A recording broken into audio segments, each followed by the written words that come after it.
Hey guys, Matt here with Fox, and we're taking a peek at the Classic Army MOE Carbine value package today.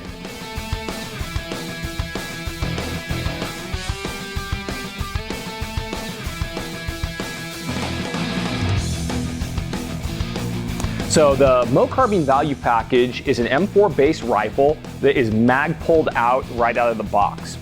It features 120 round Magpul PMag, so that's a Midcap. Also has the CTR stock, the MOE Grip, and then the MOE Handguard on here as well. So you have all that combined with Classic Army quality in a sport line package, gives you a lot of bang for the buck. The gun also includes a basic wall charger and 8.4 volt battery to get you started out of the box.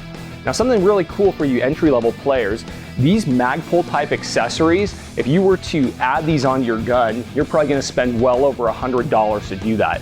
So out of the box, this gives you a great solid performing gun with all the upgraded accessories that you probably want, and it's going to save you a lot of money in the long run. So if you're looking for a great option to get out in the field here, have a tactical look, and be a little bit different than the conventional M4, make sure to check out the Classic Army MOE Carbine value package.